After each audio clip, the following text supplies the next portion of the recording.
आखिरी जो कल का T20 था जिस तरह हमने जीता वो भी बड़ी बात है। लेकिन अब ये देखा जाए तो जो मुकाबिल टीम थी वो उनकी सेकंड या थर्ड स्ट्रिंग टीम थी, और पाकिस्तान की भी जो टीम थी हमने अपनी फुल टीम खिलाई है। तो इस नताइज से हमें कितना खुश होना चाहिए? देखिए, इस लिहाज से तो खुशी है कि हमने अवे सीरीज जीती है और साउथ अफ्रीका को साउथ अफ्रीका में मारना मजाक नहीं है। बल्कि जो पहला हमने वनडे इंटरनेशनल जीता तो साउथ अफ्रीका की फुल साइड थी, हमने 3 विकेट से उस मैच में कामयाबी हासिल की। लेकिन यहाँ सबसे बड़ा जो सवाल उठ रहा है वो इंटरनेशनल क्रिकेट काउंसिल पर उठ रहा है कि test playing countries like South Africa एक इंटरनेशनल लीग के लिए, आईपीएल के लिए उन्होंने अपने मेन प्लेयर्स को रिलीज कर दिया। तो यहाँ जो नेशनल ड्यूटी का मसला आ रहा है, तो क्या पैसा इतना अहम है कि दुनिया की बड़ी बड़ी टीमें जो हैं वो अपने प्लेयरों को रिलीज कर रही हैं और यहाँ दूसरे दर्जे की टीम खेल रही है। लेकिन बहरहाल पाकिस्तान टीम का क्रेडिट है। मैं कहूंगा कि हमने दोनों सीरीज जीती, वनडे सीरीज 2-1 जीती, ये 3-1 जीती। लेकिन वो कहते हैं ना कि जो जीत है वो बहुत सारी खामियों को कारपेट के नीचे दबा देती है। बिल्कुल आपने सही निशानदेही की कि इस पूरी सीरीज में हमारी जो कामयाबियां थी बाबर आजम, मोहम्मद रिजवान और फखर जमान के गिर्द घूमती रही, और थोड़ा बहुत अगर इमामुल हक। कंट्रीब्यूशन देखें, नहीं इमामुल हक वनडे वनडे में, में यहाँ जी। फहीम अशरफ जी। फहीम अशरफ का थोड़ा बहुत रोल है। लेकिन बाकी 6-7 प्लेयर जो थे वो विद ऑल ड्यू रिस्पेक्ट के जॉय रेडर की ऐसे से खेल रहे थे। लेकिन एक और जो आपने स्पिन बॉलिंग का सवाल पूछा, पाकिस्तान की स्पिन बॉलिंग छोड़े, हमारी जो फवाद साहब लेगेसी थी कि हमने जब 78-79 में इंडिया की टीम पाकिस्तान आई, जिसमें बेदी, चंद्रशेखर, वेंकट राघवन, प्रसन्ना, तो जहीर अब्बास, जावेद मियांदाद, मुदस्सिर नजर, माजिद खान, इमरान खान, धज्जियां उड़वा दी इंडिया की स्पिन बॉलिंग की। आज पाकिस्तान के बैट्समैन स्पिन बॉलिंग पर स्ट्रगल कर रहे हैं। अगर आपको थोड़ा सा मेमोरी को रिकॉल करूं, गालिबन पहला वनडे था पाकिस्तान साउथ अफ्रीका का। साउथ अफ्रीका ने हिस्ट्री में पहली बार होम ग्राउंड पर 26 ओवर्स अपने स्पिनर्स को दिए, पाकिस्तान के उन्होंने 6 बैट्समैनों को आउट किया। तो हमारे बैट्समैन स्पिन बॉलिंग के खिलाफ जिस तरह वीक है, और इस साल आपने जिस तरह फरमाया कि हमने T20 वर्ल्ड कप खेलना है और वो वर्ल्ड कप हमने इंडिया में खेलना है बटी जहां पर साहब, स्लो इस पे पिचेस हो। मैं तफसील से आऊँगा, लेकिन मैं कोचिंग स्टाफ के बारे में सवाल करना चाहूँगा। मिसबाह-उल हक है, खुद भी बैट्समैन है, हेड कोच हैं वकार यूनुस। अब बड़ा टाइम हो गया टीम के साथ। फिर यूनुस खान, द ग्रेट यूनुस खान हमारे बैटिंग कोच हैं। इनकी मौजूदगी में अगर हमारा मिडिल ऑर्डर नहीं है और हमें स्पिन बॉलिंग नहीं आती, तो फिर ये लोग क्या कर रहे हैं? देखिए, कोचेस डेफिनेटली बता रहे होंगे। ये इसी तरह है कि मेरे पेरेंट्स अगर मुझे ऑक्सफोर्ड यूनिवर्सिटी पढ़ने के लिए भेज दें और मैं पढ़ना ही ना चाहूं, तो फिर मेरे पेरेंट्स का तो कसूर नहीं है ना यूनिवर्सिटी वालों का कसूर है। पाकिस्तान क्रिकेट बोर्ड ने इनको सारी मराहत तो दी हुई है। 5 स्टार लग्जरी में ये लोग रह रहे हैं, दुनिया के टॉप के कोचेस। आज यूनुस खान की प्रेस कॉन्फ्रेंस थी, बड़ा इंटरेस्टिंग उन्होंने पॉइंट रेस किया। एक तो यूनुस खान ने कहा कि मैं इस चीज को नहीं मानता कि पीएसएल की 2-3 मैचों की परफॉर्मेंस पर आप किसी को पाकिस्तान टीम में खिला दें। वो हैदर अली की बात कर रहे थे,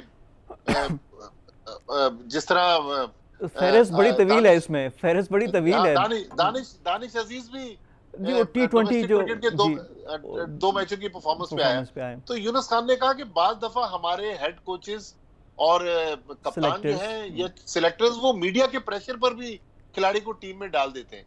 तो ये भी एक अलमिया है ना कि मीडिया के प्रेशर पर अच्छा टीमें बटी बन साहब, रही अगर हैं। मीडिया के प्रेशर की अगर आप बात करें तो सिलेक्शन कमेटी पे तो मीडिया ने बहुत ज़्यादा क्रिटिसाइज़ किया था। अब जब ये टीम जीत गई है तो अब मोहम्मद वसीम की सिलेक्शन कमेटी के हवाले से अब हम क्या करें? देखें, कल से अब तक मैंने बहुत सारे प्रोग्राम किए। आप पहले आदमी है जो मोहम्मद वसीम का नाम ले रहे हैं। अभी तक तो मोहम्मद वसीम को कोई क्रेडिट नहीं दे रहा।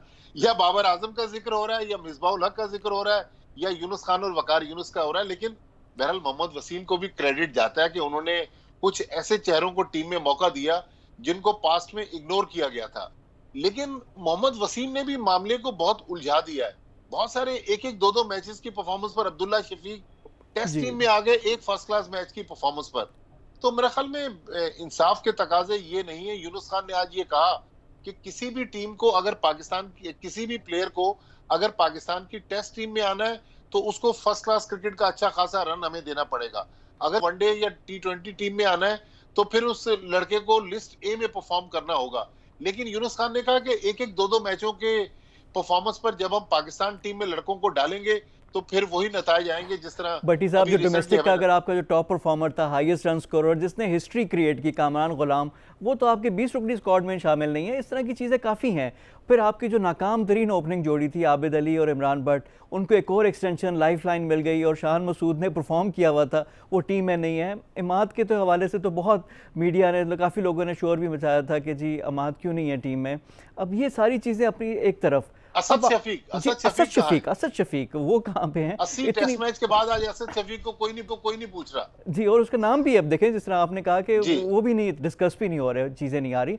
अब नसीम शाह को हमने कहा आपने डेनिस टेली है, रॉ वो तो लेकर गायब ले हो लिया। गए। जी, वो भी है। जी अब ये जो आपका मैं सवाल करना चाह रहा हूँ, ये आपका middle order, lower middle order, ये कहाँ पे गायब है?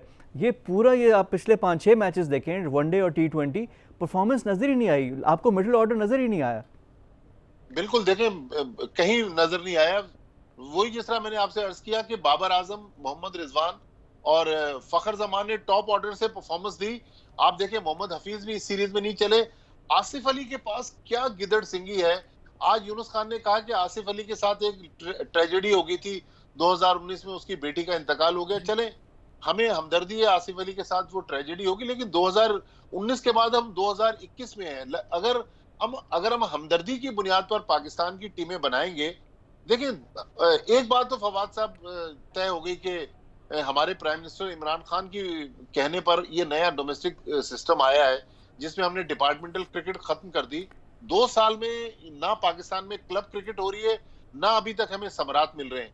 ये जो लड़के दानिश अजीज हुए या ये पहले से ही थे, ये इस अब्दुल्ला शफीक, नहीं, इनकी मतलब वो क्लास नहीं है। यूनुस खान ने ये कहा कि अगर किसी में भट्टी साहब, इन्होंने तो कहाँ खेला, डोमेस्टिक खेला ही नहीं। ये जो 5 टीमों में दोनों नहीं थे ना, दानिश था, दानिश भी सेकंड 11 में थे, और अब्दुल्ला शफीक का एक फर्स्ट क्लास मैच है।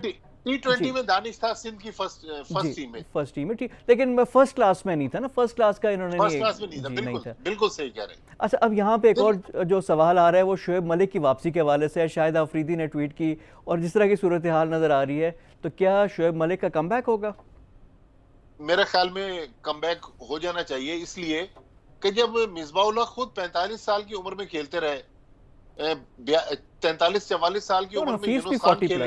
हफीज भी अभी खेल रहे हैं 40 प्लस। अगर प्लेयर फिट है, परफॉर्म कर रहा है, तो खेलना चाहिए। ये देखें, ये बाज लोगों पर जबरदस्ती के उन्होंने सवालिया निशान लगा दिए सिलेक्शन कमेटी ने।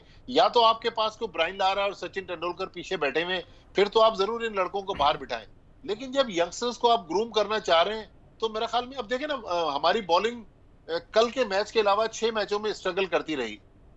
बॉलिंग में वो जो अरशद इकबाल और मोहम्मद वसीम जूनियर हम लेकर चल रहे हैं अपनी टीम के साथ, उनको कब हम खिलाएंगे? तो शायद मतलब जिम्बाब्वे में शायद खिला दे। और अच्छा, ये आपने बॉलिंग का जो आपने हवाला दिया है, तो शाहीन शाह अफरीदी, उस बेचारा, ठीक है यंगस्टर है 20-21, लेकिन टेस्ट हो, वनडे हो, T20 हो, साइड मैच हो, हम उसको बगैर ब्रेक के खिला रहे हैं। तो हम क्या चाहते हैं? हम शाहीन अफरीदी के साथ क्या करना चाह रहे हैं? देखिए फवाद साहब,